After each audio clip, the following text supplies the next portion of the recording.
ಎಲ್ಲರಿಗೂ ನಮಸ್ಕಾರ. ತಮಗೆಲ್ಲರಿಗೂ vibe edits and stories YouTube ಚಾನಲ್ಗೆ ಸ್ವಾಗತ ಸುಸ್ವಾಗತ. ನಾನು ಈ ಹಿಂದೆ ವಿಕ್ರಮ ಮತ್ತು ಬೇತಾಳನಿಗೆ ಸಂಬಂಧಿಸಿದ ಕಥೆಯ ವಿಡಿಯೋಗಳನ್ನು ಅಪ್ಲೋಡ್ ಮಾಡಿದ್ದೇನೆ. ಅವುಗಳನ್ನು ನೋಡದೇ ಇದ್ದಲ್ಲಿ ಅವುಗಳನ್ನು ವೀಕ್ಷಿಸಿ ಮುಂದಿನ ಭಾಗಕ್ಕಾಗಿ ಈ ವಿಡಿಯೋವನ್ನು ನೋಡಬೇಕಾಗಿ ಕೇಳಿಕೊಳ್ಳುತ್ತೇನೆ. ನಾನಿಂದು ವಿಕ್ರಮನಿಗೆ ಬೇತಾಳ ಹೇಳಿದ ಇನ್ನೊಂದು ಕಥೆಯನ್ನು ವಿವರಿಸಲಿದ್ದೇನೆ. ಅದಕ್ಕೂ ಮುನ್ನ ಈ ವಿಡಿಯೋವನ್ನು ಲೈಕ್ ಮಾಡಿ, ಚಾನಲನ್ನು ಸಬ್ಸ್ಕ್ರೈಬ್ ಮಾಡಿ, ಹಾಗೆ ಬೆಲ್ ಬಟನನ್ನು ಕ್ಲಿಕ್ ಮಾಡಿ. ಇಂದು ನಾನು ವಿಕ್ರಮನಿಗೆ ಬೇತಾಳ ಹೇಳಿದ ಶೂದ್ರಕ ಎಂಬ ಕಥೆಯನ್ನು ವಿವರಿಸುತ್ತೇನೆ.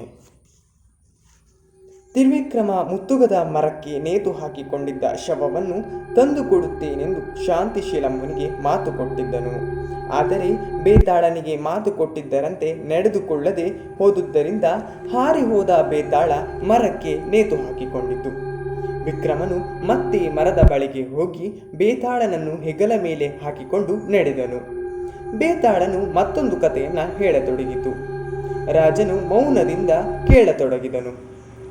ಹಿಂದೆ ಅಮರಾವತಿ ಎಂಬ ಊರಿನಲ್ಲಿ ಶೂದ್ರಕನೆಂಬ ರಾಜನಿದ್ದನು. ಆತ ನ್ಯಾಯ ಧರ್ಮ ಪರಿಪಾಲಕನಾಗಿ ರಾಜ್ಯಭಾರ ಮಾಡಿಕೊಂಡಿದ್ದನು. ಶೂರನು ವೀರನು ಆಗಿದ್ದ ಶೂದ್ರಕನ ಬಳಿಗೆ ಒಮ್ಮೆ ದೂರ ದೇಶದಿಂದ ವೀರವರನೆಂಬ ಬ್ರಾಹ್ಮಣನು ಕೆಲಸ ಕೇಳಿಕೊಂಡು ಬಂದನು. ವೀರವರನಿಗೆ ಗುಣವತಿ ಎಂಬ ಹೆಂಡತಿಯು, ಸತ್ವವರನೆಂಬ ಮಗನು, ಕಲಾವತಿ ಎಂಬ ಮಗಳು ಇದ್ದರು. ಶೂದ್ರಕ ರಾಜನು ವೀರವರನೊಬ್ಬ ಶೂರನೆಂಬುದನ್ನು ಅರಿತು ಅವನು ಕೇಳಿದಷ್ಟು ಸಂಬಳ ಕೊಡಲು ಒಪ್ಪಿ ತನ್ನ ಬಳಿ ಕೆಲಸಕ್ಕಿಟ್ಟುಕೊಂಡನು. ವೀರವರ ದಿನವೊಂದಕ್ಕೆ 500 ವರಹಗಳನ್ನು ಬಯಸಿದ್ದನು. ಶೂದ್ರಕನಿಗೆ ಕೆಲವು ದಿನಗಳಲ್ಲಿ ವೀರವರ ಇಷ್ಟೊಂದು ಹಣವನ್ನು ಹೇಗೆ ವೆಚ್ಚ ಮಾಡುತ್ತಾನೆಂಬುದನ್ನು ತಿಳಿಯಲು ಕುತೂಹಲ ಉಂಟಾಯಿತು. ವೀರವರನಿಗೆ ಅರಮನೆಯ ಸಿಂಹದ್ವಾರದಲ್ಲಿ ಆಯುಧ ಹಿಡಿದು ಕಾವಲು ಕಾಯುವ ಕೆಲಸವನ್ನು ನೀಡಲಾಗಿತ್ತು. ರಾಜನು ನೇಮಿಸಿದ್ದ ಗೂಢಚಾರರು ವೀರವರನ ದಿನನಿತ್ಯದ ಕೆಲಸದ ಪರಿಯನ್ನು ತಿಳಿದು ಬಂದು ರಾಜನಿಗೆ ವರದಿ ಒಪ್ಪಿಸುತ್ತಿದ್ದರು. ವೀರವರ ಬೆಳಗ್ಗೆ ಮೊದಲು ರಾಜನನ್ನು ಸಂದರ್ಶಿಸಿ ಅರಮನೆಯ ಸಿಂಹದ್ವಾರವನ್ನು ಮಧ್ಯಾಹ್ನದವರೆಗೂ ಕಾಯುತ್ತಿದ್ದನು. ಆ ದಿನದ ಸಂಬಳವನ್ನು ಪಡೆದು ಮನೆಗೆ ಹೋಗಿ ಊಟೋಪಚಾರ ವೆಚ್ಚಕ್ಕೆಂದು ಹೆಂಡತಿಗೆ 100 ವರಹಗಳನ್ನು ಕೊಡುತ್ತಿದ್ದನು. ವಸ್ತ್ರ, ಅಲಂಕಾರ ಇತ್ಯಾದಿಗಳಿಗಾಗಿ 100 ವರಹಗಳನ್ನು ಖರ್ಚು ಮಾಡುತ್ತಿದ್ದನು. ಸ್ನಾನ ಮಾಡಿ ದೇವತಾ ಪೂಜೆಗಳಿಗಾಗಿ 100 ವರಹಗಳನ್ನು ಖರ್ಚು ಮಾಡುತ್ತಿದ್ದನು. ಉಳಿದ 200 ವರಹಗಳನ್ನು ಬ್ರಾಹ್ಮಣರಿಗೂ ಬಡಬಗ್ಗರಿಗೂ ದಾನವಾಗಿ ಕೊಡುತ್ತಿದ್ದನು.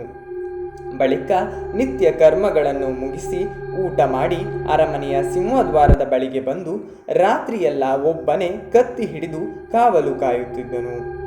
ವೀರವರನ ದಿನಚರಿ ಕೇಳ ತಿಳಿದು ಶೂದ್ರಕನಿಗೆ ಅವನಲ್ಲಿ ಗೌರವ ಮೂಡಿತು. ಇವನೊಬ್ಬ ನಿಷ್ಠ ಸೇವಕನೆಂದು ತಿಳಿದನು. ಹೀಗೆ ಕೆಲವು ದಿನಗಳು ಕಳೆದವು. ಒಂದು ದಿನ ರಾತ್ರಿ ವೀರವರ ಸಿಂಹದ್ವಾರದಲ್ಲಿ ನಿಂತಿರಬೇಕಾದರೆ ಧಾರಾಕಾರವಾಗಿ ಮಳೆ ಸುರಿಯತೊಡಗಿತು. ಶೂದ್ರಕನು ಉಪ್ಪರಿಗೆಯ ಮೇಲೆಯೇ ಇದ್ದನು. ಅವನಿಗೆ ದೂರದಲ್ಲಿ ಯಾರೋ ಹೆಂಗಸು ಅಳುತ್ತಿದ್ದ ಸದ್ದು ಕೇಳಿಸಿತು. ತನ್ನ ದೇಶದಲ್ಲಿ ಅಳುವಂತಹ ಪರಿಸ್ಥಿತಿ ಯಾರಿಗೂ ಇಲ್ಲ, ದೇಶ ಸುಭಿಕ್ಷವಾಗಿದೆ. ಆದರೂ ಹೀಗೆ ಈ ಕಗ್ಗತ್ತಲ ರಾತ್ರಿಯಲ್ಲಿ ಅಳುತ್ತಿರುವವರು ಯಾರು ಹಾಗೂ ಏಕೆ ಅಳುತ್ತಿದ್ದಾರೆಂಬುದು ಆತನಿಗೆ ತಿಳಿಯಲಿಲ್ಲ. ಅದನ್ನು ತಿಳಿಯುವ ಆತುರ ಉಂಟಾಗಿ ಶೂದ್ರಕ ವೀರವರನನ್ನು ಕೂಗತೊಡಗಿದನು. ಹೀಗೆ ವಿಷಯ ತಿಳಿದುಕೊಂಡು ಬಾ ಎಂದು ಆಜ್ಞೆ ಮಾಡಿದನು. ವೀರವರ ಮಳೆಗಾಳಿ ಲೆಕ್ಕಿಸದೆ ಆ ಹೆಂಗಸು ಅಳುತ್ತಿದ್ದ ಧ್ವನಿಯನ್ನೇ ಹಿಡಿದು ಹೊರಟನು. ನಡೆದು ಬಂದ ಅವನು ಊರ ಹೊರಗಿನ ಒಂದು ಕೊಳದ ಹತ್ತಿರಕ್ಕೆ ಬಂದಾಗ ಆ ಕೊಳದ ಮಧ್ಯದಲ್ಲಿ ಒಬ್ಬ ಹೆಂಗಸು ರೋಧಿಸುತ್ತಿದ್ದು ಕಾಣಿಸಿತ್ತು. ಆಕೆ ಅಳುತ್ತಾ, ಹೇ ಕೃಪಾಳು, ನಿನ್ನನ್ನು ಬಿಟ್ಟು ಹೇಗಿರಲಿ, ಎಲ್ಲಿರಲಿ ಎಂದು ಹೇಳುತ್ತಿದ್ದಳು. ಪ್ರಭುವಿನ ಅಪ್ಪಣೆಯಂತೆ ವೀರವರ ಅವಳ ಸಂಗಾತಿಯನ್ನು ಕೇಳಿ ತಿಳಿದನು. ಆಕೆ ತಾನು ಭೂದೇವಿ ಎಂದು ತನ್ನ ಪತಿ ಶೂದ್ರಕ ಇಂದಿಗೆ 3 ದಿನಕ್ಕೆ ಸರಿಯಾಗಿ ಪ್ರಾಣಿ ಬಿಡುತ್ತಾನೆ ಅಥವಾ ಅಂತಹ ಗಂಡನನ್ನು ಬಿಟ್ಟು ಹೇಗೆ ಬದುಕಿರುವುದು ಎಂದು ಕೇಳಿದಳು. ವೀರವರ ಆಕೆಯನ್ನು ಪ್ರಭುವನ್ನು ಬದುಕಿಸಲು ಏನಾದರೂ ಮಾರ್ಗವಿದೆಯೇ ಎಂದು ಕೇಳಿದನು. ಆಗ ಭೂದೇವಿಯು, ಅಯ್ಯ ವೀರವರ, ಅದಕ್ಕೆ ಇರುವುದೊಂದೇ ದಾರಿ. ನಿನ್ನ ಮಗನಾದ ಸತ್ವವರನನ್ನು ಶೂದ್ರಕನ ಕುಲದೇವತೆಯಾದ ಚಂಡಿಕಾಂಬಳಿಗೆ ಬಲಿ ಕೊಟ್ಟರೆ ರಾಜನು ಬದುಕುತ್ತಾನೆ. ನಿನಗೆ ಅದನ್ನು ಮಾಡುವ ಇಷ್ಟವಿದ್ದರೆ ಈಗಲೇ ಮಾಡು ಎಂದು ತಿಳಿಸಿದಳು. ವೀರವರ ಹಾಗೆಯೇ ಮಾಡುತ್ತೇನೆ.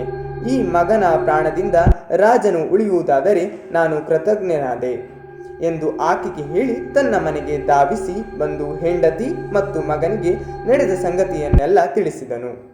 ಮಗ ಸತ್ವವರ ಸ್ವಲ್ಪವೂ ಹಿಂದೆ ಮುಂದೆ ನೋಡಲಿಲ್ಲ. ಅಪ್ಪಾಜಿ, ಏಕೆ ತಡ ಮಾಡುತ್ತೀರಿ? ನಡೆಯಿರಿ, ದೇವಸ್ಥಾನಕ್ಕೆ ಹೋಗೋಣ, ನಾನು ಸಾಯಲು ಸಿದ್ಧ ಎಂದು ಹೇಳಿದನು. ವೀರವರ ತನ್ನ ಹೆಂಡತಿ ಗುಣವತಿ ಮತ್ತು ಮಗಳು ಕಲಾವತಿ ಮಗ ಸತ್ವವರನೊಂದಿಗೆ ಆ ರಾತ್ರಿಯಲ್ಲೇ ದೇವಸ್ಥಾನವನ್ನು ತಲುಪಿದನು. ಮಗನನ್ನು ದೇವಿಯ ಮುಂದೆ ಕೂರಿಸಿ, ಅಮ್ಮ ಚಂಡಿಕಾಂಬ, ಇಗೋ ನನ್ನ ಮಗನ ತಲೆಯನ್ನು ಅರ್ಪಿಸುತ್ತೇನೆ, ಅದರಿಂದ ಶೂದ್ರಕ ರಾಜನು ಇನ್ನೂ 100 ವರ್ಷ ಬದುಕಲಿ ಎಂದು ಮಗನ ತಲೆಯನ್ನು ಕತ್ತರಿಸಿ ದೇವಿಗೆ ಬಲಿ ಕೊಟ್ಟನು. ವೀರವರನ ಸ್ವಾಮಿ ಭಕ್ತಿ ಅಸಾಧಾರಣವಾದ್ದಾಗಿತ್ತು. ಕಲಾವತಿ ತನ್ನ ಅಣ್ಣ ಸತ್ತ ದುಃಖದಿಂದ ಎದೆಯೊಡೆದು ಪ್ರಾಣ ಬಿಟ್ಟಳು. ತನ್ನ 2 ಮುದ್ದು ಮಕ್ಕಳನ್ನು ಕಳೆದುಕೊಂಡ ತಾಯಿಯಾದವಳು ಹೇಗೆ ತಾನೇ ಬದುಕಿಯಾಳು? ಗುಣವತಿ ಗಂಡನನ್ನು ಕುರಿತು, ಸ್ವಾಮಿ, ದೊರೆಯ ಪ್ರಾಣ ಉಳಿಸಲು ಏನು ಮಾಡಬೇಕೋ ಅದನ್ನು ಮಾಡಿಯಾಯಿತು. ಆದರೆ ಈ ಮುಗ್ಧ ಹುಡುಗಿ ಅಣ್ಣ ಸತ್ತ ದುಃಖದಿಂದ ಪ್ರಾಣ ಬಿಟ್ಟಳು. ನಾನು ಈ ಮಕ್ಕಳನ್ನು ಕಳೆದುಕೊಂಡು ಮೇಲೆ ಬದುಕಿರಲಾರೆ. ಮಕ್ಕಳು ಉಳಿಯಬೇಕಾಗಿತ್ತು. ನಾನಾದರೂ ಚಂಡಿಕಾಂಬಳಿಗೆ ತಲೆಯನ್ನು ಅರ್ಪಿಸುತ್ತಿದ್ದೆ. ಹೋಗಲಿ, ಆದದ್ದಾಯಿತು. ತಾವು ಅಪ್ಪಣೆ ಕೊಟ್ಟರೆ ನಾನು ಮಕ್ಕಳ ಚಿತೆಯೊಂದಿಗೆ ಅಗ್ನಿ ಪ್ರವೇಶ ಮಾಡುತ್ತೇನೆ ಎಂದಳು. ವೀರವರನು ಸಹ ಅದಕ್ಕೆ ಒಪ್ಪಿದನು. ಚಿತೆ ಸಿದ್ಧ ಮಾಡಿದನು. ಮಕ್ಕಳ ಹೆಣಗಳನ್ನು ಅದರಲ್ಲಿ ಹಾಕಿದನು. ದಗದಗ ಎಂದು ಅಗ್ನಿ ಉರಿಯುತ್ತಿದ್ದಂತೆ ಗಣಪತಿ ಗಂಡನ ಪಾದಗಳಿಗೆ ದೇವಿ ಚಂಡಿಕಾಂಬಳಿಗೂ ನಮಸ್ಕರಿಸಿ ಅಗ್ನಿ ಪ್ರವೇಶ ಮಾಡಿ ಪ್ರಾಣ ಒಪ್ಪಿಸಿದಳು. ಹೆಂಡತಿ 2 ಮಕ್ಕಳನ್ನು ಕಳೆದುಕೊಂಡು ವೀರವರ ಬದುಕಿ ಉಳಿಯುವನೇ? ಹೇಗೋ ಅನ್ನದ ಋಣ ತೀರಿತು. ರಾಜನ ಪ್ರಾಣ ಉಳಿಯಿತು. ಇನ್ನು ತನ್ನನ್ನು ದೇವಿಗೆ ಅರ್ಪಿಸಿಕೊಳ್ಳುತ್ತೇನೆ ಎಂದು ತನ್ನ ಕತ್ತನ್ನು ಕತ್ತರಿಸಿಕೊಂಡನು. ವೀರವರನ ಕುಟುಂಬ ಪೂರ ತನ್ನ ಒಳಿತಿಗಾಗಿ ಪ್ರಾಣಾರ್ಪಣೆ ಮಾಡಿದ್ದು ತಿಳಿದ ಶೂದ್ರಕ ದೇವಸ್ಥಾನಕ್ಕೆ ಓಡೋಡಿ ಬಂದನು. ಅವನಿಗೆ ಅಪಾರ ಶೋಕ ಉಂಟಾಗಿತ್ತು. ನನ್ನ ಒಬ್ಬನೇ ಆತ್ಮೀಯನಾದ ಈತನನ್ನು ಜೀವನಕ್ಕೋಸ್ಕರ 4 ಜನ ಪ್ರಾಣವನ್ನು ಒಪ್ಪಿಸಿದ್ದಾರಲ್ಲ, ಇವನ ಈ ಉಪಕಾರಕ್ಕೆ ಸರಿಯಾಗಿ ನಾನು ನಡೆದುಕೊಳ್ಳದಿದ್ದರೆ ನಾನು ರಾಜನಾಗಿ ಏನು ಸಾರ್ಥಕ ಎಂದುಕೊಂಡ. ಶೂದ್ರಕ ದೇವಿಯ ಮುಂದೆ ಬಂದು ನಿಂತುಕೊಂಡನು. ಅಮ್ಮ ಚಂಡಿಕಾಂಬ, ನನಗೆ ನನ್ನ ಪ್ರಾಣ ದೊಡ್ಡದಲ್ಲ. ಸ್ವಾಮಿನಿಷ್ಠನಾದ ವೀರವರ ಮತ್ತವನ ಸಂಸಾರವನ್ನು ಬದುಕಿಸು. ಇಗೋ ನಿನ್ನ ಭಕ್ತನಾದ ನಾನು ನನ್ನ ತಲೆಯನ್ನು ಒಪ್ಪಿಸಿಕೊಳ್ಳುತ್ತೇನೆ ಎಂದು ಕತ್ತಿಗೆ ತನ್ನ ಕತ್ತಿಯನ್ನು ಹಾಕಲು ಉದ್ಯುಕ್ತನಾದನು. ಇದ್ದಕ್ಕಿದ್ದಂತೆ ದೇವಸ್ಥಾನದ ಗಂಟೆಗಳು ಮೊಳಗಿದವು. ಅಲ್ಲೊಂದು ಅಶರೀರವಾಣಿ ಕೇಳಿ ಬಂದಿತು. ಅಯ್ಯ ಶೂದ್ರಕ, ನೀನು ಯಾವ ಸಾಹಸವನ್ನು ಮಾಡಬೇಡ. ನಿನ್ನ ಪ್ರಜಾಪ್ರೀತಿ ನನಗೆ ಸಂತೋಷ ತಂದಿದೆ.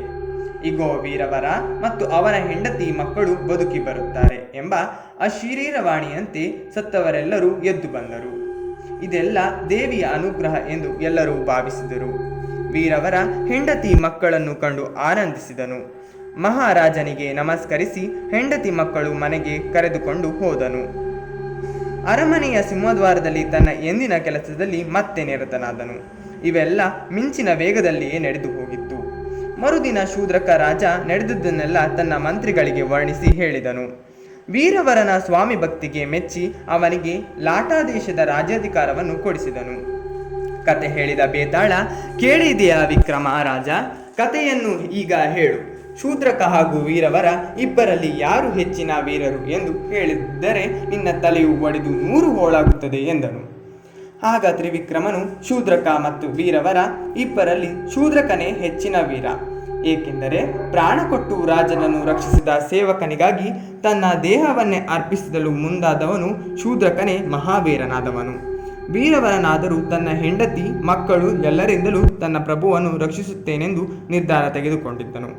ಅವನ ಹೆಂಡತಿಯಾದರೂ ಗಂಡನ ಮಾರ್ಗವನ್ನು ಅನುಸರಿಸುತ್ತೇನೆ, ಮಕ್ಕಳು ತಂದೆಯಂತೆ ಅನುಸರಿಸುತ್ತೇನೆಂದು ಕೊಂಡರು.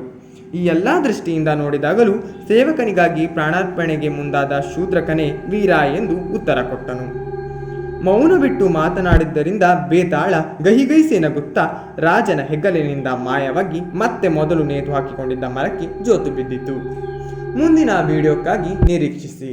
ಧನ್ಯವಾದಗಳು.